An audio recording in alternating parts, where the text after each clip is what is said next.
ઝાલોદના શંકરપુરામાં short સર્કિટથી લાગી આગ. 7 લાખ રૂપિયાની ઘરવખરી બળીને ખાખ, એક પશુનું પણ મોત.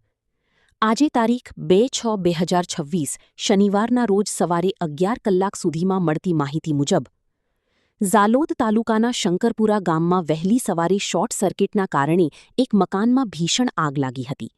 આ ઘટનામાં કનુભાઈ ગજાભાઈ ડામોરનું કાચું મકાન અને 7 લાખ રૂપિયાની ઘરવખરી બળીને ખાખ થઈ ગઈ હતી.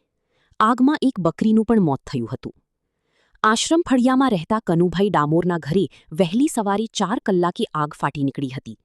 કાચું મકાન હોવાથી લાકડા અને નળિયાને કારણે આગે ઝડપથી વિકરાળ સ્વરૂપ ધારણ કર્યું હતું. જોતજોતામાં આખું મકાન આગની લપેટમાં આવી ગયું હતું. આ દુર્ઘટનામાં પરિવારનું મકાન, અનાજ, કિંમતી ઘરેણાં અને તમામ ઘરવખરી બળીને ખાખ થઈ ગઈ હતી.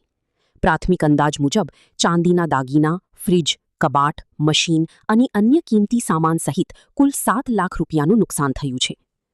આસપાસના લોકોએ તાત્કાલિક પાણીનો મારો ચલાવી આગ બુઝાવવાનો પ્રયાસ કર્યો હતો.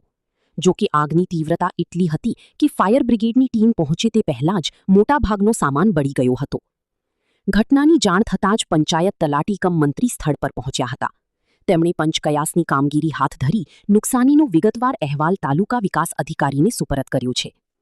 આ દુર્ઘટનાને કારણે ડામોર પરિવારે પોતાનું ઘર અને આજીવિકાની મૂડી ગુમાવી દીધી.